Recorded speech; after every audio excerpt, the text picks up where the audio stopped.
Welcome to Forward Progress on this Monday, December 4th, post-week 13. We got an action-packed show. We'll break down some takeaways of the week that was. Look forward to this week's lines, and we're going to preview Monday Night Football. If you're not already doing so, you should really subscribe, hit the notifications bell, smash the like button so you don't miss any of the content and help boost us in the algorithm. Of course, none of this would be possible without our sponsor, Pinnacle. They're the world's sharpest sports book and available to bettors in Ontario. Find out what the pros have known for the last 25 years. Everyday competitive odds. Your trusted sports book. Bet smart. Bet Pinnacle. Must be 19 plus in Ontario. Please play responsibly. The chat's already off to a hot start. I love the engagement, guys. Keep it coming. On Mondays, I'm joined by Suma, pro sports bettor creator on the Hammer Betting Network, and Cleve TA plus EV bettor, cleveanalytics.com for all of his great work. Guys, I'm in a great mood. It probably started yesterday in the Sunday Night Football game and how that game turned out. And if you guys don't mind, I want to jump right into it. The Packers win the game 27-19. But Cleve, it feels like every Sunday night football game, there's a controversial officiating or bad coaching decisions. On the final drive alone, 3 egregious penalty calls, the roughing the passer on Mahomes, the late hit, the non-pass interference call, and then the Chiefs player running backwards out of bounds and the clock not running. Let's start off, Cleve. Why the hell are we not going to the Sky Judge? Why is the NFL so reluctant? It's a good question. I think it's just they don't want the refs to look bad. I mean, they feel like it's a dumb reason, but I think that's got to be it. Like the refs don't want to be overruled. A lot of them have been around for 20 years and have been doing this, so they don't want to be overruled by some other referee. But it's gotten to the point where this year it just keeps getting worse and worse, and this is not consistent. I think if it's one of those where, okay, it's a rule that we just don't like, or they roughing the passer or something, but they call it correctly every time or close to correct, like I guess we can live with it. But when you saw what happened last week on Sunday Night Football with Justin Herbert, who got knocked out of bounds, he was like 2 yards out of bounds and got drilled, and they didn't call anything. And then this week, Mahomes is in bounds and gets hit, and they call roughing. Like, that's where I think it's egregious. The same with pass interference. Like, I wanted Green Bay to win. I got a lot of exposure to them in the futures market, so I was rooting for them. But that was a clear pass interference. I mean, that was easy to see. So I don't know. I mean, it's just the nature of if they feel like calling it or not. That's where it gets murky. We just want consistency when it's all said and done. And maybe eventually, like final 2 minutes, you can challenge something like that, which is but it's got to be clear and obvious. I think you should be allowed to challenge that, to be honest. I watched the XFL, and they have Dean Blandino's like the Sky Judge, and he can overrule stuff. And it's awesome. And none of the refs end up looking bad because they get the call right. Enough about the refs. Let's talk about the game, specifically the Packers and specifically Jordan Love. His last 3 games, 857 passing yards, 8 touchdowns, no picks, 3-0, including wins over the Chargers, Lions, and Chiefs. Suma, has this man arrived as Green Bay's 3rd franchise quarterback in a row? Not entirely sure about the latter part, but I would argue it's been 4 games already, because against the Pittsburgh Steelers, they lost, but he strung together a few very nice drives, and I feel like that was the starting point of that nice little run. That Packers offense yesterday, don't get me wrong, it's not Aaron Rodgers-like, but the kind of offense, the type of offense reminded me of the Aaron Rodgers Packers offense in 2021, when Aaron was really dialed in and he was really buying into all the play action, all the eye candy stuff, handing it off on reverses and stuff like that. And that really felt like the classic Matt LaFleur, Aaron Rodgers MVP season kind of offense. John Love is not quite yet there in terms of being the quarterback like Aaron was. But this offense right now, it feels like all these young pieces are at least slowly coming together. I remember the Denver Broncos road game for the Packers. There were 2 or 3 plays where 2 guys were running the same route to the same place. like completely bad spacing, and it feels like this stuff has been cleaned up, and all of a sudden they are basically playing like a top 10, top 8-ish offense over the past couple of weeks. You know, a well-timed bye can like change everything. I remember with the Bucks and Brady's debut season, they go into the bye week 13, come out, go on a run, win the Super Bowl, and a lot of stuff got fixed in there. Green Bay has looked like a much different team post-bye. Part of it is health. Part of it is, listen, you build the youngest roster of weapons in the NFL. Eventually, once they figure it out, it starts to click.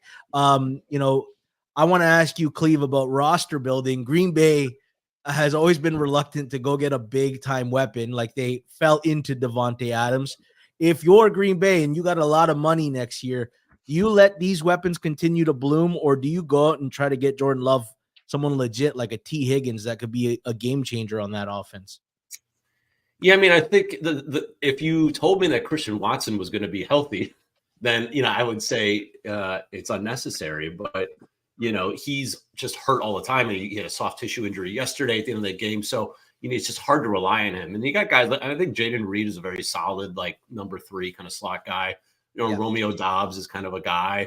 But yeah, it would be nice to get that one young veteran who can come in and solidify that offense. And you got Jordan Love on a nice deal. So, you should be able to do that. I mean, historically, the Packers organization, like you said, they don't do that. They're very good at drafting receivers. They always have. When you go back to guys like Randall Cobb and Jordy Nelson and, Greg Jennings all the way back. So, and Devontae Adams. So they love taking those guys in the second, third round, and they've been hitting on them. So I could see them continue to do that. But, I would love to see I just like this offense continuing to build. And you got Musgrave at tight end eventually when he comes back.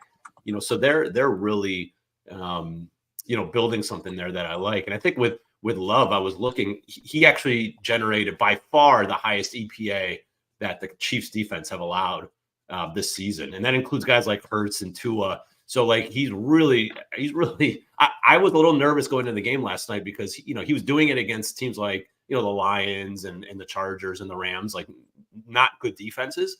And so I wasn't sure if he had officially arrived until he would do it against a good defense. And he just looked so comfortable out there, was making all the right throws. He was accurate. It was just night and day. Suma talking about that Broncos game. I was thinking about the Vikings game where he looked like they didn't belong in the same field. He was totally confused and couldn't even get a first down in the first half. So everything is turned around, and I love it. It's again, selfishly, this is a Green Bay futures podcast. I think we all have a piece of the Packers from either a win total or make the playoffs perspective. So I would love to see them sneak in as the final 2 spots in the as a wild card team. I think they can actually give some teams a run for their money if Love keeps playing like this. All right. I'll keep the questions coming in the chat, guys. Even if it's not directly what we're talking about, we will get to them. We will star all the questions and pick some questions to answer. Green Bay's defense starting to get healthy on, minus Jair Alexander, and Eric Stokes is still working his way back off the IR. Are they starting to look good, Suma, or was last night's game a bigger indictment on KC's offense? So for weeks, we have been saying that the Chiefs offense will at some point figure it out. Like all these young guys dropping balls like Andy Reid, Patrick Mahomes, they will figure it out, and they are just trying to get to the playoffs. But at some point, we have to ask, like, when is that? When are they going to figure it out? Because I mean, Travis Kelce, yes, he draws more attention from opposing defenses, but that connection is also not that very highlighted over the past couple of weeks. And outside of Rashee Rice, they really have no one where Mahomes can trust him throwing the ball to on third down, it feels like. And in a lot of games, the Dolphins games, for example, the Chiefs defense carried that team because the offense was completely shut down in second halves and whatever.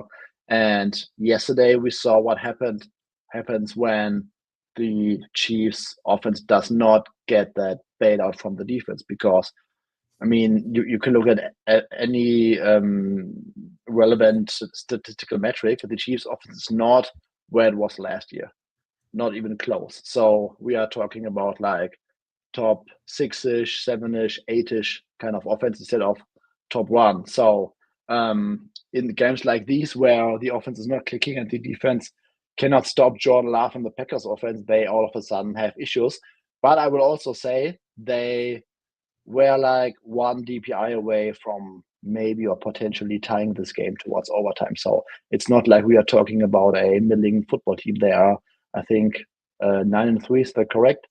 I don't even know right now. And they have a very easy schedule. They will go.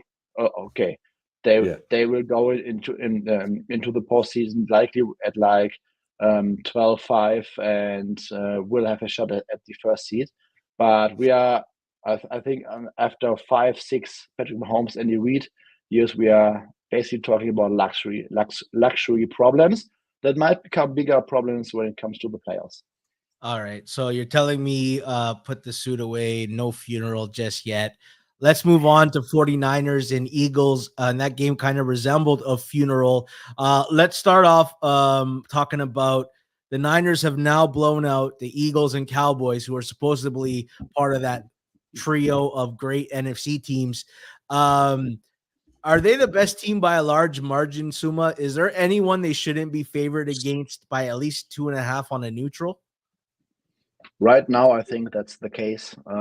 Just top to bottom, their offense can beat you in like any given way. The last two drives yesterday's, the last two drives, I thought my bets on that game were completely cooked because the Eagles defense was in its bag, like defending all these perimeter runs very aggressively. And then starting with, I think, drive 3, correct me if I'm wrong, all of a sudden, it was the Niners offense, completely unstoppable, matching up Christian McCaffrey and George Kittle with those linebackers like Ellis and Morrow. And all of a sudden, Shannon was in his bag. And I mean, whether it's the run game, whether it's play action, whether it's dropbacks on third down, where even Brock Purdy is now making plays under pressure, Deebo Samuel taking one to the house, Brandon Ayuk, he had a tough matchup against those Eagles corners on the outside yesterday. But even in a game where Brandon Ayuk is not a great factor, they have like Deebo Samuel housing touchdowns for like 40 yards. George Kittle, CMC, like this offense is looking more and more unstoppable by the day. And we saw they had a little slump where they were without Deebo and without Trent Williams. They're by far only relevant offensive linemen, I would argue. So they need those guys to stay healthy because I'm still not entirely sure whether Brock Purdy is really that injury and matchup proof. But right now, when healthy, they are clearly looking like the king of the hill. Suma, you said, drive 3, they finally figured it out. 5 drive stretch, 45 plays, 402 yards, 5 touchdowns. That's insane. That's 9 plays a drive, 80 yards per drive, all ending in a touchdown. Cleve, the trigger man is Brock Purdy. You believe he has a legit case at MVP? Yeah, so I'm gonna get on my soapbox because I was on him last week. I already had little Mahomes, and that's I ripped up that ticket. But I was on him at 16-1 last week, and I just knew that I knew that they would beat. Wow, I like them to beat the Eagles, and I thought that actually had their team total over. That was my biggest bet of the week. I had some alts on that too that hit, and I just felt like the matchup was so conducive for them. I mean, the absolute weakness of the Eagles is the middle of the defense and the linebacking core, and that's exactly where this Niners offense attacks you. And so I figured he would have a big game, and he did. And so, when you look at all the numbers, so he's number 1 in EPA, number 1 in yards per attempt by like a full yard, number 1 in QB rating, number 1 in QBR. Like name the stat, he's number 1 from an efficiency standpoint. We know that 9 of the last 10 MVPs, all quarterbacks, they all led the NFL in EPA. Now, some of that's just causation, correlation, right? Like it's not like people are looking at the EPA standings to make their vote, but still, it satisfies like some of the nerds that vote on this, satisfies their needs. Then you've got like the old school people that vote they'll look and say, look, the Niners are by far the best team. If they keep going like this, they're going to be, either the number 1 seed or number 2 seed, but, the clear best team in the league. So you got a quarterback on the best team in the league with by far the best efficiency numbers in the league. So like he's going to get a lot of respect, I think, in that regard. And then you look at who's his competitor. It's Dak Prescott, right? And Dak, who I love, I picked Dallas to make the Super Bowl for the year. So I really respect what he's done and that offense has done.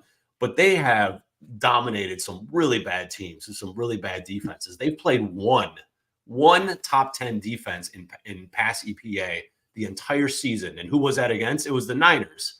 And what he do? He fell flat on his face. They got blown out 42-10.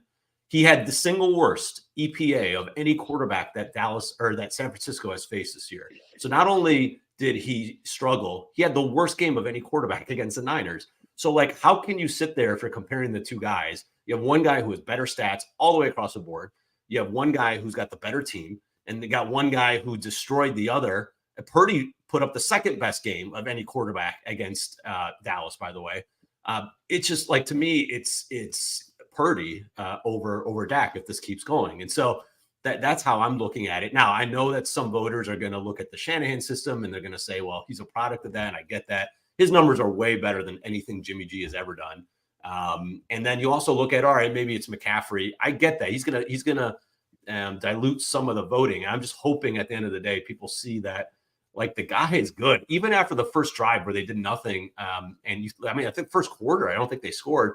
Like he just marched down the field multiple drives after that, made big time throws. Like guys who are covered, he was hitting them right in stride. And yeah, like Debo is gonna take a slant and then he's gonna do the rest. I get that. So he doesn't get all the credit, but from a CPOE standpoint, he's got a higher completion percentage over expected than Dak, and he's got the same exact air yards. So very similar throw profile. He is completing a higher rate. So I don't know. I think he deserves it, and hopefully, for my ticket, he's gonna make a run here at the end. All right. Keep your questions coming. We're going to get to them. Arthur Dominguez, I'm hoping for Purdy for MVP, holding a 50-1 ticket from August 10th. I'd like to hear from the chat in the comments. Who do you have as MVP right now? And what bets are you holding on to that you think are well priced? I got a question for both of you. Let's talk Philadelphia. There was another team involved in this game who had the best record in football and was at home. I'm going to give you two statements, and then I want you to think of it as a spectrum, and you tell me which side the truth is closer to, okay? Statement number one is Philadelphia was exposed yesterday. Statement number two is Philadelphia was caught in a bad situational spot. Now, obviously, both can be true, but I want to know which of those two statements is more true. Suma.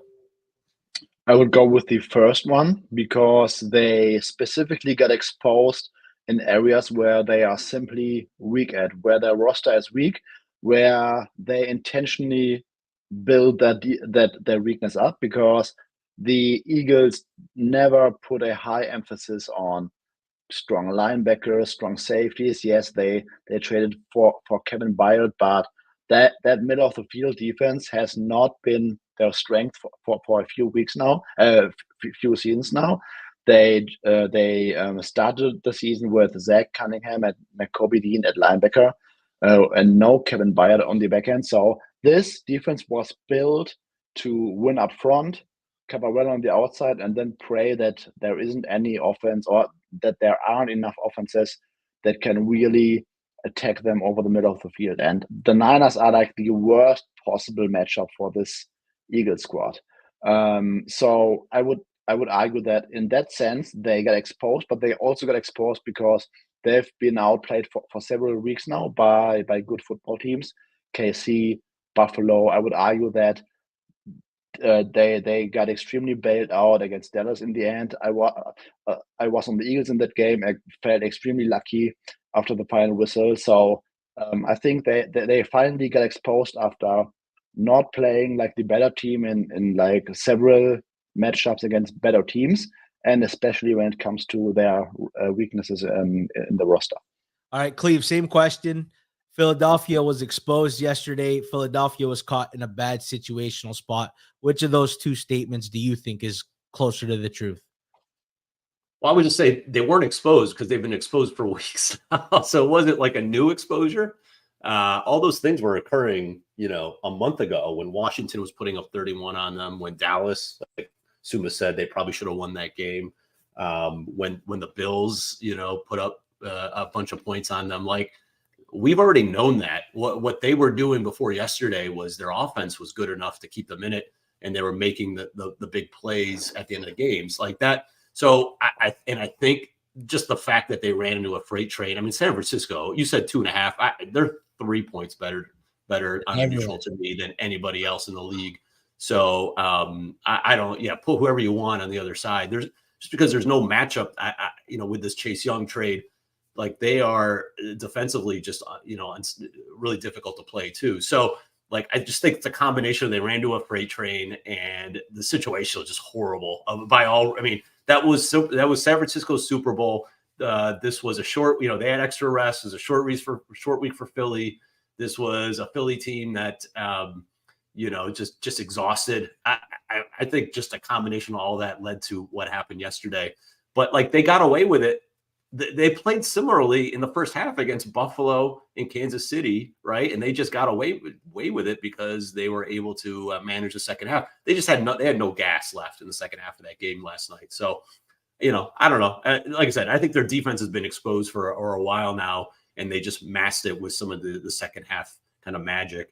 I'm not sure many other teams would do the same thing to them as San Francisco. We'll see this week. I saw the lines up to 3.5, which is really interesting if Hurts is healthy. But, I don't think this is the same Philly team as we saw last year. All right, let's go to Broncos Texans. Before we do, smash the like button, guys. I want to answer off your questions, but I need a lot more love on that like button. If you're enjoying the content and you haven't already done it, just an easy click away. Suma, let's start with the Broncos Texans 22-17. But did the Texans get lucky to win here? Yes, they got. It's funny that on the one side, this crazy turnover run for Denver finally ran out, and it was the complete opposite yesterday. I think they had a 3-0 turnover advantage. Then also it was very fitting, I would guess, for that last 5 weeks run that Russell Wilson threw the final game that could have clinched the game for Denver right into the hands of Jimmy Ward. So it's funny that the luck finally ran out, but it was still a game that Denver could have easily won because the Texans were simply not able to pull away on offense. Really disappointing with the Texans on offense. Yes, CJ Stroud had a few big plays, but I'm really doubting Bobby Slovic a little bit because, yes, Denver has a bad run defense, so naturally it makes sense to at least come into the game trying to be balanced and trying to run the ball against that Denver front. But it did not work at all in the first half.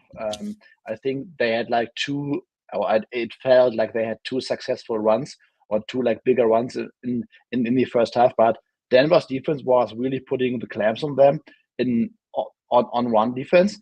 And then in the second half, all of a sudden, they continued to run the ball on early downs, like 1st and 10, 2nd and 10, always getting Stroud into these long passing down situation.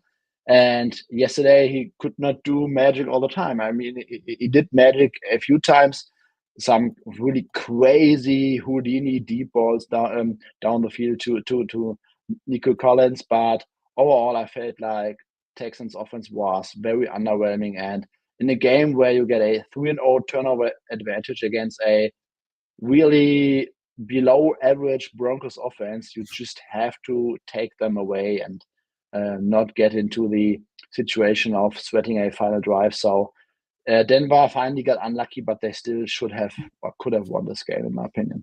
Yeah, we forget that before the Bucks game, Slowick ran the ball too much, and it wasn't until they had no kicker and were down a bunch, they finally let Stroud air the ball out. Cleve, they lose Tank Dell. Probably he's done for the season. Even if they were to get to the Super Bowl, I don't think he'd be back in time. Is that a big loss for this Texans offense? I think it is because he was a very good, he had a bunch of deep balls for them and got open. I mean, Nico Collins is playing well, but there's really no great number two. Robert Woods is just like an older, possession guy. Noah Brown is, he's been banged up, but he's not really that explosive. So, they lose that explosiveness, and you saw that in the second half of that game. I think some of the reason why Houston was not able to expand that lead was because they didn't have Dell on those third downs. And, when you have Surtain shadowing Nico Collins, and Nico Collins still had a big game. He had to hit a couple big plays. Surtain got hurt during the game a little bit. So they didn't have that other option. And I think that's what slowed them down a little bit in the second half. And maybe that's why they ran it a little bit more than usual. But yeah, I think it's going to hurt them. I think that, that gave them that extra explosiveness. So that's, we'll see what happens this week when you got Sauce Gardner against Nico Collins, who steps up in that number 2 or number 3 role. And, does Slowick decide to just try and run the ball? I mean, their run game is kind of non-existent. So, you'd hope they just let them drop back 50 times, but they are protecting them. That's for sure. So I definitely think it's a big loss. All right, let's talk about good teams. Specifically, I want to look at the 4 division leaders and who's going to get the 1 seed. Before we do that, Jacksonville, Miami, KC, Baltimore, Suma, without looking at the schedule and how it shakes out, just who's the best team of those 4 things, and rank the division leaders 1 through 4. Can you name the teams again, please? Baltimore, Kansas City, Jacksonville, and Miami. So the 4 current division leaders in the AFC. Okay. I do this just out of my head. I would probably say right now Ravens, Dolphins, Chiefs, Jaguars. All right. Cleve, I want your answer as well. And in the chat, rank your teams, guys. I want to hear what the chat thinks are the 4 teams. And Cleve, do you agree with Suma? Do you have something to change there? I would go Miami, Baltimore, KC, Jacksonville. I mean, Baltimore and KC are a toss-up, but I just haven't seen enough with this Chiefs team, honestly. I mean, they've literally had that 1 half against the Raiders in like the last month. That's been impressive. Otherwise, it's been not much. And so I think your team, George, I think Miami is the clear number 1 right now, just because that defense is stepping up, in a big way. Once they got Jalen Ramsey there, once they got everybody, for the most part healthy, that was a game yesterday that easily, a lot of good teams kind of, look ahead and, don't really pay much attention to, and you might see a tight game, and they just blew them out from the beginning, which is really impressive when you see a good team like that take care of business when, some people expected maybe there'd be a little letdown or a little look ahead. I take that serious. And so I have Miami number 1 personally. Rob Pizzola accused me of being a homer when I said we are so deep that Jalen Phillips' injury, while it hurts, we can survive. And I mentioned Emmanuel Ogbah and Andrew Van Ginkel, and, him and Suma chuckled about it. And they had 2 sacks combined and a pick 6, so why don't you eat that, Pizzola? Dolphins defense is legit. Let's look at the actual playoff picture, and then we'll figure out who's going to be the 1 seed, because 2 home games and you're in the Super Bowl. Like, the 1 seed's very valuable. You get a bye and 2 home games and you're in the Super Bowl. Jason, let's pull it up. I want to see the current playoff picture, and then let's figure out who's going to get the 1 seed here. So right now, Miami 9-3, first in the conference. Baltimore 9-3. They're on a bye right now. Jacksonville's 8-3, but are playing the Bengals today and probably go to 9-3. And the Chiefs fall to 8-4. So that's the current situation. Let's start off with Jacksonville's schedule. Let's see how they look and where we think they're going to end up. They got Cincinnati at home. They're at Cleveland, home to Baltimore, at Tampa, home to Carolina, at Tennessee. Off the top of your head, Suma, how many more wins out of that schedule you think they got in them? Jason, can you pull that right back up? Sorry. I mean, tough games at Cleveland versus Baltimore. Everything else should be easily winnable. So I think worst case 4-2. but they are. I think they're good enough to maybe split one against Cleveland and Baltimore. So let's go with 5-1. Okay, so you've got them at 13 wins, 4 losses, maybe 12-5. Cleve, do you agree with Suma on that assessment? Yeah, I think like 4 to 5 is very fair. Tennessee on the road again, divisional game. You never know. At that point, Tennessee could just be. I mean, they might be tanking. Like they may sit Derrick Henry and those guys. That's where you got to be careful of. But between Baltimore and the Browns, I think they're, what about 55 to 60% win probability at Cleveland. They play at home against Baltimore. They're maybe 2.5 point dogs there. So let's call that a split, and then they win the rest. I think that's very fair. They've got. I was actually surprised when I looked at this earlier how favorable their schedule is at this point. So they, I don't know what the odds are, but they are from a number 1 seed standpoint. I knew that they do lose the tiebreaker to Miami. Okay. But or not Miami, to KC. But they're sneakily, they got a shot with that schedule. All right, let's move on to Kansas City since you mentioned it, and we'll take a look. Let's call the Jags 13-4. That's what the group will agree on. Jason, if you can pull up the Chiefs' remaining schedule. The Chiefs are home to Buffalo, who's coming off a bye, at New England, home to Vegas, home to Cincy, at the Chargers. Suma, how many wins are you counting for the Chiefs there? I would probably go with 4-1 at the worst. Buffalo is going to be a super tough game for KC this week. Yeah, I think, but New England, Las Vegas, Cincinnati, let's mark them as W's. And then week 18 against the Chargers. Chargers will be done by then. Don't know what they are going to do. Maybe rest Justin Herbert since he's really trying to play hero ball every game. Don't know. But I think I would call that stretch after Buffalo like 4-0. And they're slight favorites against Buffalo. So 4-1 at worst. Let's call 4-1 for me as well. Cleve, are you saying 5-0 or 4-1? No, I'm saying 4-1. I mean, you can't. We got some probabilities we've got to weigh. Even though those New England, Vegas, and Cincinnati are probably, I think they're. I mean, are they 10-point favorites in New England? Probably, or close to it. That might be 3 straight double-digit favorites, depending on how Jake Browning looks in the next couple of weeks. And so, that's. I think 5-1 is very fair between Buffalo, and you never know. The Chargers always play them tough, so that could be a loss. So we'll call it 5-1.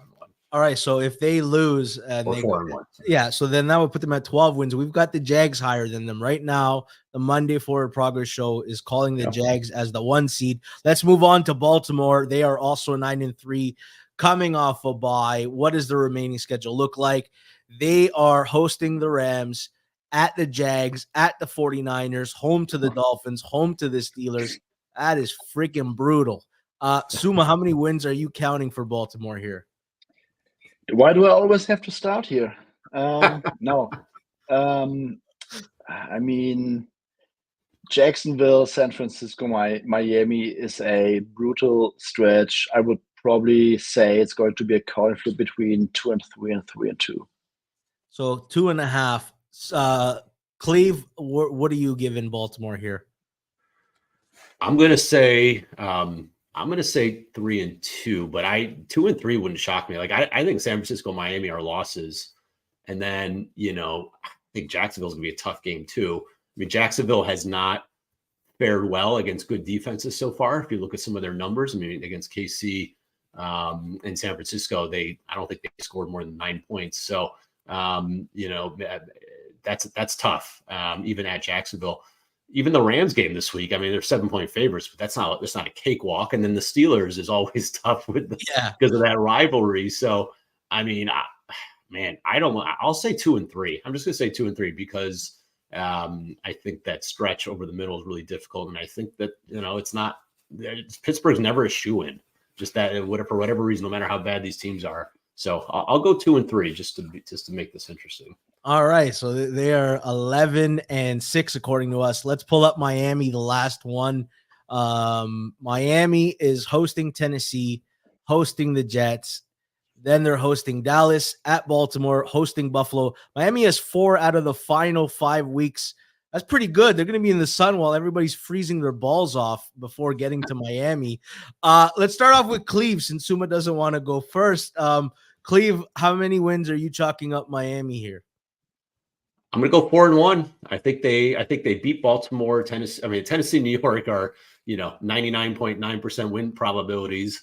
And then between Dallas, Baltimore, and Buffalo, I think they win 2 of those games. I don't know which ones, but I'm going to go with 2 there. So we'll go 4-1. I will go with 3-2. I think Tennessee and New York, easy dubs. And I can see them losing 2 out of 3. I mean, we have not seen them beat one single good team this year, George. So you gotta give that to me now. In context, when Denver beats the Chiefs and the Bills, Denver's good. When we fucking roll them for 70, they suck. Anybody could do that, Well, here, because someone put that in the chat, and I get it. But there's, again, the context. They haven't had Jalen Ramsey. What game was it that he actually played real snaps? Or was it KC? Was that the first game? Was his first game back. Yeah. Okay, and that game, I was on KC. I'll tell you what, they play that game 10 times, and I think Miami wins 7 because, first of all, you had to get that fluky fumble return for a touchdown from Tyreek Hill in KC territory. Yeah. How often does that happen? And the rest of the game, in the second half, KC couldn't even get a first down. They couldn't even get a first down. It was bad. Jalen Waddle dropped the ball. It was we didn't show up in the first half. Yeah, so to me that okay, they didn't beat KC, but that wasn't some sort of domination. I had a lot of respect for them after that game. And look, Jalen Ramsey hasn't been there and this defense hasn't been healthy for any of those big games. We'll see when they play Baltimore and Buffalo and Dallas. I just think that that kind of got them ready for the stretch run. And again, I'm someone who bet Buffalo against Miami. I bet Philly against Miami. I bet KC against Miami. So I understand the reasoning why people are skeptical. I just think that he makes such a big difference. I mean, he is a top 5 defensive player in the NFL. He makes that much of a difference. And I think you see the defense just play better, even against bad competition. You can just see that there's not many lapses anymore. And then the offense is just, they fire on everybody. And the offensive line is pretty much healthy, right? Armstead, did he miss that game yesterday? He left the game. He could have come back. He could have come back in. They just so him at that point. So the O-line is healthy. I just think it's a different team than what we saw in the first half. And again, they got to prove it. So we'll see what happens in that final stretch. But you got to make a prediction and you got to step up and you come correct and we'll see what happens. I think that they're way better than they were at the beginning of the year. So we think Jags Miami might get the 1 seed. Dan Rivera says Jags plus 310, number 1 seed. Any value? Dan, I think we all see some value in that play. Excellent find there. Let's talk some questions and we'll answer the chat's questions before we start. Gonzalo Alaman asks, how about the Atlanta Falcons rise up? Are these guys going to win the worst division in football, by default? Suma, who's going to win? New Orleans, Tampa Bay, or Atlanta? Can Jason pull up the Falcons schedule? Sure, Jason. On the spot. I like it. Drag us through this misery. There you go. All right. Hosting Tampa, at Carolina, hosting Indy, at Chicago, at New Orleans. Looks 5 coin flips to me. Yeah, but yes, but at the same time, Tampa Bay, they are close to field goal. 2.5 favorites right now. Carolina, they should absolutely win, in my opinion. Colts, Shane Steichen can always pull some tricks, and then at Chicago is going to be a coin flip game. And New Orleans, there's a very realistic chance that this team is falling apart, right in front of our eyes. Derek Carr, second concussion, also dealing with a shoulder or ribs injury. Don't know if we see him again this season. Saints roster has weaknesses everywhere. And then we are talking about, can they win enough games on this schedule to just beat out the Tampa Bay Buccaneers? And I would argue the answer is more likely yes than no. Cleve, who do you think is winning it? You want to shoot your shot with the Bucks? You called them preseason. No. I called them to win 7 games, I think, or 8 games. I don't. Their schedule's much tougher. If you look, it's funny. I looked at the Sumer Sports. They do a really good job of putting up the. Oh, there you go, on the spot. I like that. Wow. The Jason. actual easiest schedule in the NFL is the Saints, slightly ahead of Atlanta. Tampa is a little bit more difficult. I don't know. It could come down to that last game between Tampa and Atlanta, or New Orleans and Atlanta. Look, Jameis Winston's not really a huge drop off, right, from Carr. Some people would say it's actually an upgrade. Can he steal the job if he plays his balls off this weekend? Can he get because the fans were booing Derek Carr entering the game. The fans are done with Derek Carr. The GM would have to admit a major mistake, but if Jameis balls out, is there a chance it's Jameis moving forward? It's possible. I mean, again, these GMs are they're tied to the players that they acquire and spend money on, so they don't want to look foolish. But yeah, realistically, he should be the guy. Yeah, he hasn't played well in the short stint this year, but again, it's been no practice time. He hasn't started, so these are tough spots to be put in. They got Olave back. I faded them early in the week last week because he had a concussion. I didn't think he'd play. Out of nowhere, they played him, and he played okay. They need to get Rashid Shaheed back because then that at least gives them a legitimate weapon on the outside. I give them credit. They were down 21-0 to a good Lions team. They came all the way back and probably could have won that game. So they do get credit. They're not quitting. But this is they got Carolina now. They got the Giants. So you would think those are 2 wins. The Rams on the road, it turns out to be a lot harder than you would have thought, but that's still winnable. And then you've got in division at home against or on the road at Tampa, and then you got the game against Atlanta. So it's possible. I think it could come down to that last game, and then whatever the tiebreaker is. Obviously, head to head, they would have split. So I would lean Atlanta for sure, but I don't think the Saints are completely dead just yet. I mean, the schedule it's the easiest in NFL, so they've got a shot. All right, let's move on. Eric asked the question, and I wanted to fold it into something we were going to talk about. He asks, is Green Bay a top 5 team in the NFC? I was going to say, the top 3 teams have been Dallas, San Francisco, and Philly for a couple years now. So who's number 4? Lions, Packers, Seahawks, Rams. Who's the 4th best team in the NFC that might give one of those top 3 teams a scare? Let's start off. Suma, who do you think? I would still go with Lions right now because I trust their offense the most. But I think we can make a good case that Packers might be in 5th place. Rams offense with Stafford and Kyle Williams, really high efficiency numbers. But they are also more fragile than, let's say, a Packers offense because Cooper Kupp is already dealing with 2 ankle injuries. He's not looking like he's the same in recent weeks. Puka Nacua has injuries to his, ribs, shoulder, head, whatever right now. He's always limited in practice, being banged up. And I think that the Rams offense are on any given day as a higher floor than Green Bay, for example, but they're more fragile. So I think right now we can make a good case, in my opinion, that Packers might be the 5th team. Cleve, who's your team right after the big 3? Well, first off, they're top 5, 100%. It's just a matter of are they 4th or 5th. I mean, the way that they handled the Lions last week and the way that Jordan Love is playing, and they're getting back reinforcements. Hopefully, Jair Alexander comes back this week. He didn't play yesterday. But if you get him back, you've got Darnell Savage at safety back. You got Campbell back. I think with this current roster and you add in Alexander, I would take them on they wouldn't be favored, but I would take them on a neutral against the Lions. To be sure, the Lions defense is a problem.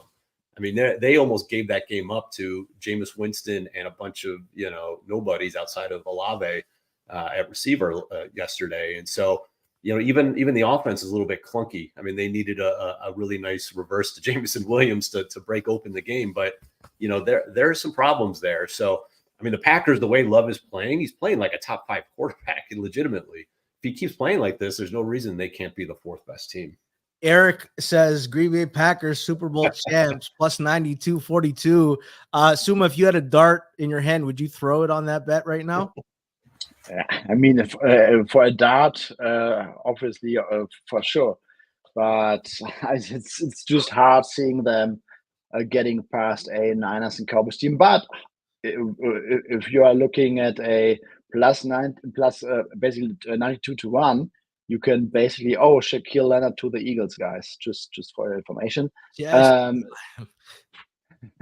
I mean, to put an end on this, 92-1. I mean, you are basically just trying to get to the championship game and then try to get some hedges or whatever. But for a dart, why not? All right, I want to quick fire 3 questions to you guys, and then we'll get into market moves. Cleve, Joe Flacco's offense actually looked good. They moved the ball a bit. If DTR comes back from concussion protocol, who's the starter? I mean, you would think Flacco just based on how he played yesterday. So I would say Flacco. I don't know. This Browns organization is a little bit different. They're more analytically focused. So they might just say, look, let's just go with the young guy who's been with the system and can run with the ball. So that wouldn't stun me if they went to DTR. But I think just based on how he played yesterday, Flacco, when you gave him a clean pocket, he was really good. To get off his couch and to do what he did. Now, then you see what he did at the end of the game where he made that horrible mistake of throwing the ball down the field through the interception. And then at the end, I think I had turned it off by then. He took a couple sacks and got the safety. Like he's just a statue in the pocket. So against a real pass rush, the Rams don't have a real pass rush. So against a real pass rush, he's kind of dead meat. So I can see them just wanting to go with someone a little more mobile, but I'll just say that they'll go with Flacco just to be safe. All right, Suma, the Jets didn't want Joe Flacco. They decided to keep this soup that they have. They want to go back to Zach Wilson, but Zach Rosenblatt and Diana Rossini say Zach Wilson doesn't want to play anymore, or he's reluctant to. Is this guy going to be in the league next year? Yeah, I think so. Some team will sign him as $1.8 million backup deal or whatever. I mean, yes, he's awful, but he now also has 30 plus starts under his belt. So there's going to be at least one team that is going to value him as a backup quarterback. He's still young, so I think I just can't imagine that someone like this will be out of the league. Former top 3 pick, 30 plus starts. He will probably find a new home for a minimum veteran backup deal. I mean, right now, I think on the one side, it's a bad look for him. Like, why would a quarterback not be willing to play? But on the other side, I think there's a situation brewing in New York. Salah knows the season's over and he just tries to put some scapegoat out there where he can put all of the blame pie on, in my opinion. So, whoever plays quarterback there the next couple of weeks is going to get gashed from all sides. So, I cannot even blame him. Suma, if you come to Canada to visit, you'll be able to watch Zach Wilson in the Canadian Football League. I'm positive of it. Cleve, you wanted something. You wanted to clean up on Green Bay. Was there one last piece of love you wanted to give us? No, just that was interesting because somebody asked about the Super Bowl, and I was looking at the playoff standings. They're tied with Minnesota, but they lost to Minnesota, so they're the 7th seed. But they play again head to head, and again with their schedule and what we think of Minnesota going forward. Let's say Green Bay is to get ahead. They would play Detroit in round 1, which we've already seen what can happen, right? And then after that, you would play probably Philly. And with Philly's secondary and issues over the middle of the field, if Love is playing as good as he is, that's not impossible to win. Now, again, what happens after that is a different story. And look, if they could play Dallas, I'm sure they would love it. San Francisco would probably steamroll them, but it's not the end of the world. It's not impossible for them. So, it made me look and I was like, all right, the path isn't as impossible as it might seem. I was going to ask you guys if Justin Herbert should shoulder some of the blame because, in this league, if you're a great quarterback, you usually have a winning record and, usually you make the playoffs. I'm just going to speak for both of you and let's all blame Justin Herbert. I think he is responsible for some of their failures. Let's look at the current market lines and take a look at, let's start off with Bills Chiefs. I guess the injuries to watch are all the defensive ones. Nick Bolton, is he going to be back yet? Drew Tranquil didn't finish the game. Brian Cook, although he might have avoided a serious injury, he may miss the game. Donovan Smith left with a neck injury. Chiefs defense really banged up. Is there an opportunity for the Bills to carve them? Or is this Chiefs are under a field goal at home? It didn't work against the Eagles. Is this a bet you have interest in making, Suma? Yeah, I mean, Bills' offense is right now clearly better than the Chiefs one, and the Chiefs' defense is cooling off, also dealing with injuries at linebacker. I don't know whether Nick Bolton will be back. He was practicing last week with a big tape around his wrist, so I'm not sure whether he's going to be back. Yesterday they were looking at their top 3 linebackers being down, so when the pass rush is not getting home for KC, I mean, I would not be surprised if the Bills offense had a very good day at Arrowhead.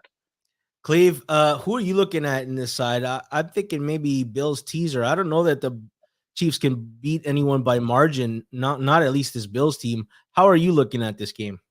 Yeah, I don't think touching either side makes sense. I think that the Buffalo teaser at 8.5 is it's probably one of the best bets of the week to pair it up with somebody else. Maybe the Ravens or something. That is, to me, just the easy click. Like, why even worry about, covering a small number? I saw it was 3 earlier this morning, and it's been bet down to 2.5. So there's definitely support for Buffalo here. I just think that getting them 8.5 makes the most sense. I'm not sure this offense for Kansas City is good enough to stretch any lead. I will say, 3 losses this year prior to this, and they won and covered every time after that. So every time you want to count them out, Kansas City does step up historically, and obviously being at home. But I just think that this is Buffalo has enough offense coming. They're getting healthier. Their secondary is getting healthier, which is huge. Off the bye, they're clearly motivated. They have to win. They have to essentially run the table here. So I think a teaser is a good look. All right, let's look at Lions and Bears, and some money came in on the Bears today. Some sharp bettors put out that they like the Bears. Suma, is this a case of Bears off a bye, Bears defense playing really well, and now the Lions have an injury on their O-line to deal with?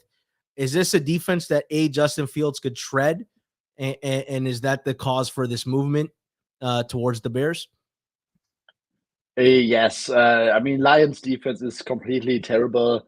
The Bears offense was very horizontal against the Vikings blitz-heavy defense. I would expect them to be more vertical and try to get Justin Fields more on the move. Outside game at Chicago in December, we are currently looking at some wins in the forecast.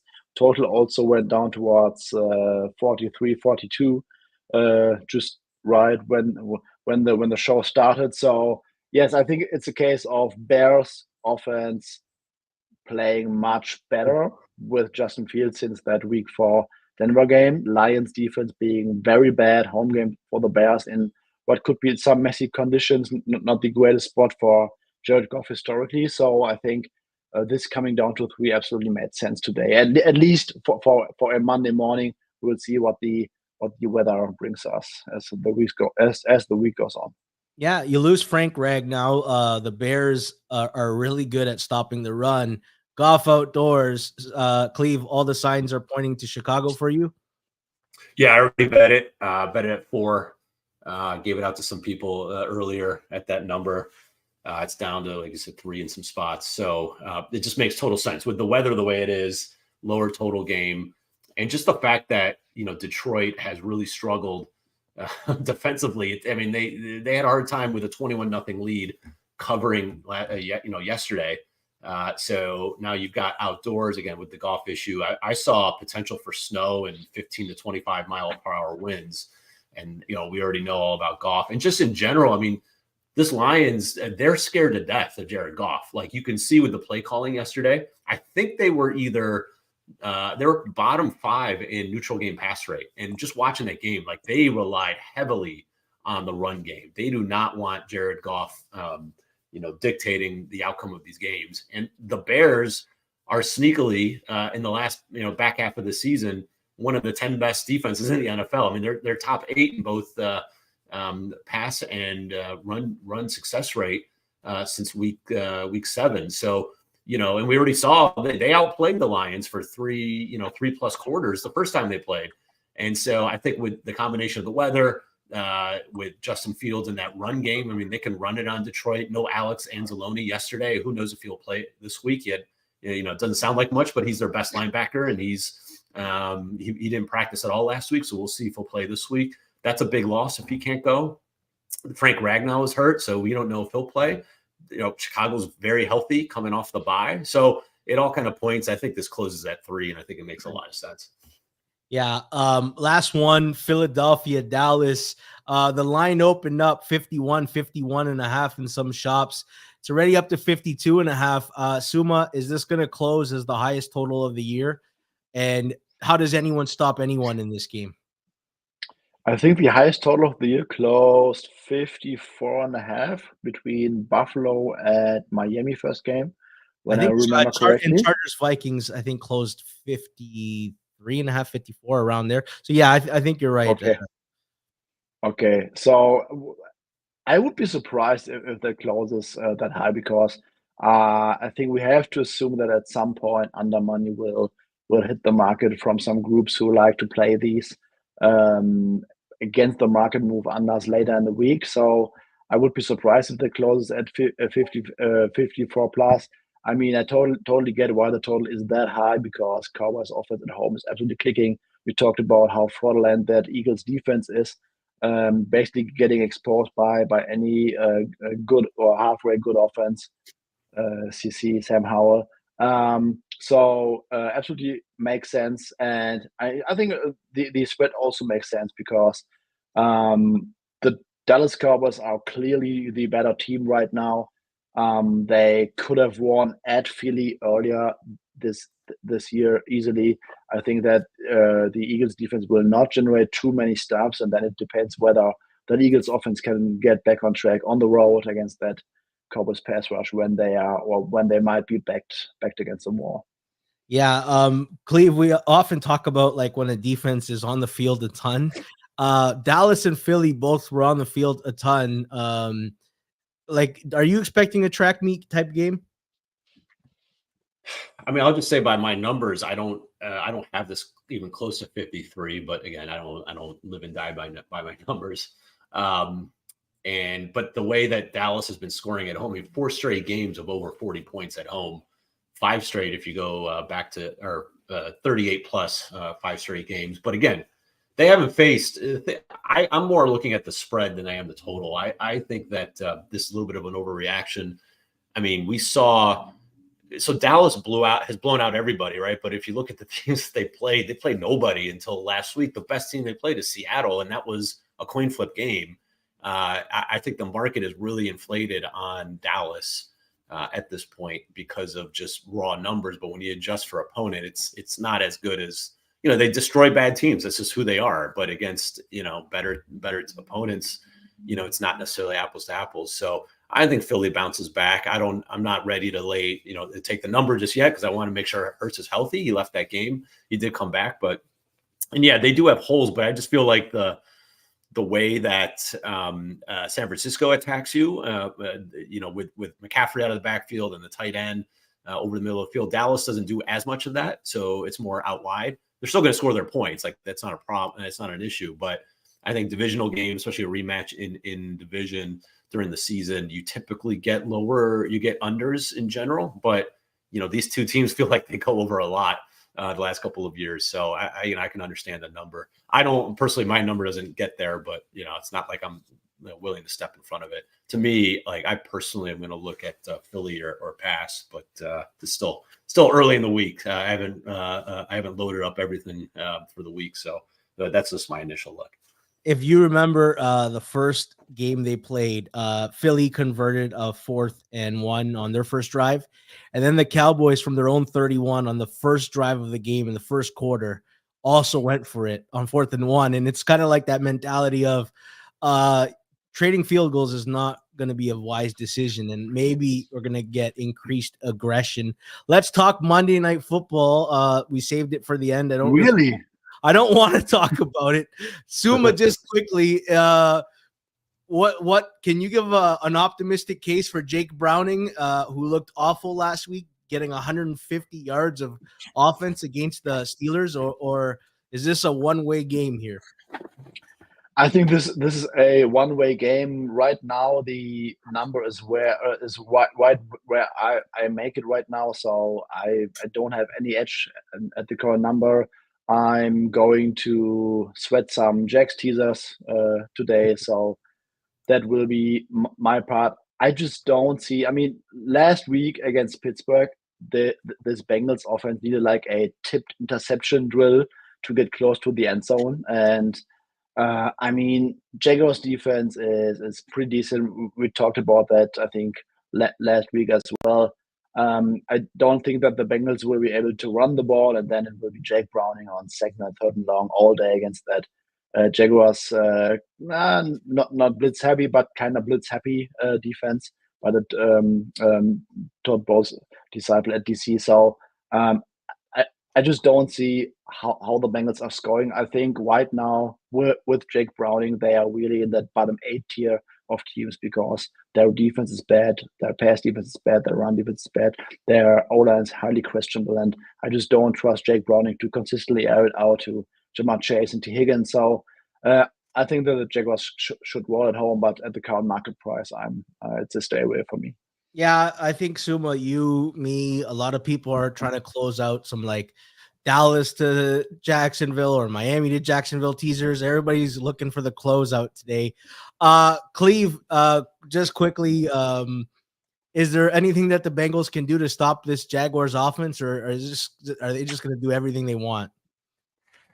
I don't know. I mean, Jacksonville isn't necessarily that type of offense per se. Sometimes they'll play down to competition, but I'm curious to see if what Jake Browning is now that he's got T. Higgins. Again, Jake Browning hasn't looked good, but playing outside in kind of crappy weather against a good Steelers pass rush, that doesn't help things. Now you get Higgins back, in better weather. I don't know. Well, we'll see if Browning can do anything. It just feels like, I mean, do you know anybody who's picking Cincinnati? Everyone's got teasers to close. Everyone's got Jacksonville. I mean, it's one of those like, it just feels like maybe Cincinnati could at least keep it competitive. They got enough weapons. It's not like they don't. I mean, they're not short of guys between Higgins and Chase and Mixon that if you could just get them the ball, they can stay in this thing. But again, I don't have any exposure. I actually might look at the over because I think that's the only way that Cincinnati can really stay in this game, and maybe those guys can make some plays. But I don't have any exposure right now. It's not a game I'm looking to bet per se. Maybe Jacksonville team total over 24.5 might be a look. I know one person gave out Cincy +10 and the market didn't move. So it's going to be okay. Nobody wants them. Nobody, I know. Nope. And you don't want to bring it too low because, you get Jacksonville money again. And then people are going to start next week's teasers with Jacksonville as the first leg. Let's call it there. Hopefully this is not a completely awful game. And by not awful game, I mean Jacksonville just rolls them. We'll be back again tomorrow at 2:00 with myself and Sharp Clark to break down some film, recap this Monday nighter, and give you the first Thursday night preview. You don't want to miss it. Please subscribe, hit the notifications bell, and like the content. That's it for me. Thanks to Suma. Thanks to Cleve TA. Thanks to producer Jason. And thanks to you, the audience. Until next time.